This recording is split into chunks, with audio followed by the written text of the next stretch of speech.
चंद्रगुप्त प्रसाद OBC मोर्चार राज्य संयोजक। आपण आज्ञा मुख्यमंत्री को जाई कि दाबी पत्र देथिले कि बड़बिल जो रिंग रोड बाईपास होची ए विषय कोन कहबे?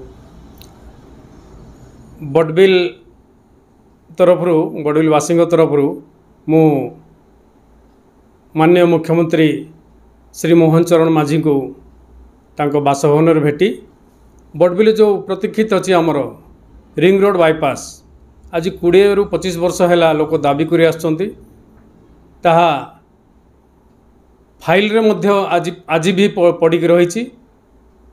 मुख्यमंत्री को भेटला परे दाबी जनला परे मुख्यमंत्री आश्वासन देइचंती जे खूब शीघ्र बड़बिल जो लोकों को आशा अच्छी जे बड़बिल गोटे रिंग रोड हम रिंग रोड हेले आमर एक्सीडेंट जो परिमाण अच्छी से बहुत कमिज प्रदूषण जो टाउन रे होउची ताहा मध्य बहुत मात्रा रे ह्रास पाइब एवं लोकंकर गमनागमन रे बहुत सुविधा हम।